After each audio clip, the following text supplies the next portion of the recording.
les livrets de coéducation tels qu'ils sont distribués, en fait, c'est une façon de faire du jeu, mais pas de n'importe quel jeu. Un support d'apprentissage réalisé dans le plaisir. Donc, ce sont des livrets qui circulent dans les familles.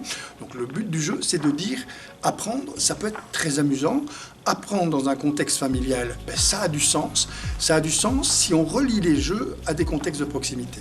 Le principe, c'est que le jeu doit parler à ce que vous vivez sur le plan de votre existence de tous les jours. Par exemple, ben, si je distribue un jeu des différences entre deux joueurs de foot, je ne vais pas mettre Neymar ou Messi, ça va parler à un petit Parisien.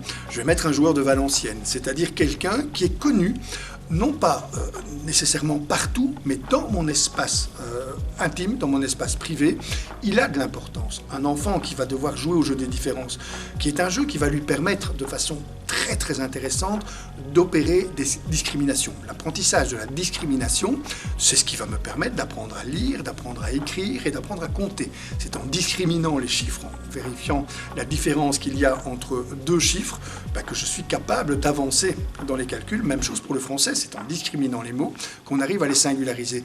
Et donc le jeu des 7 erreurs, par exemple, qui peut paraître tout à fait anodin, ce jeu-là est un jeu essentiel dans le développement de l'enfant.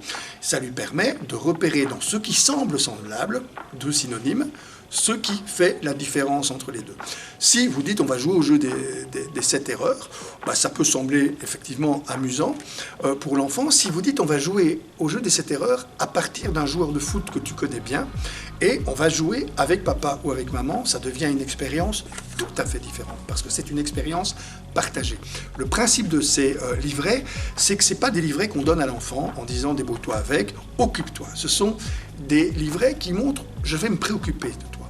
S'occuper d'un enfant, c'est pas la même chose que s'en préoccuper.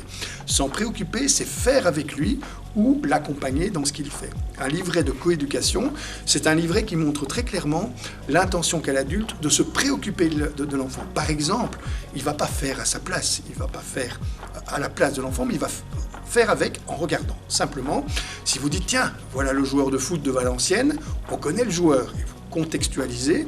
Maintenant, je vais te regarder trouver les 7 différences entre ces deux joueurs et vous comptez vous-même en tant qu'adulte les 7 différences. C'est une expérience tout à fait différente pour un enfant que de se retrouver seul face dans un magazine quelconque à regarder une image qui ne le concerne pas et à chercher lui-même à repérer cette erreur, en devant être d'ailleurs, dans ce cas-là, lui-même l'objet de sa propre récompense. C'est-à-dire qu'il doit finalement réaliser des renforcements internes positifs, alors que lorsqu'un parent le fait avec, ce sont des renforcements externes.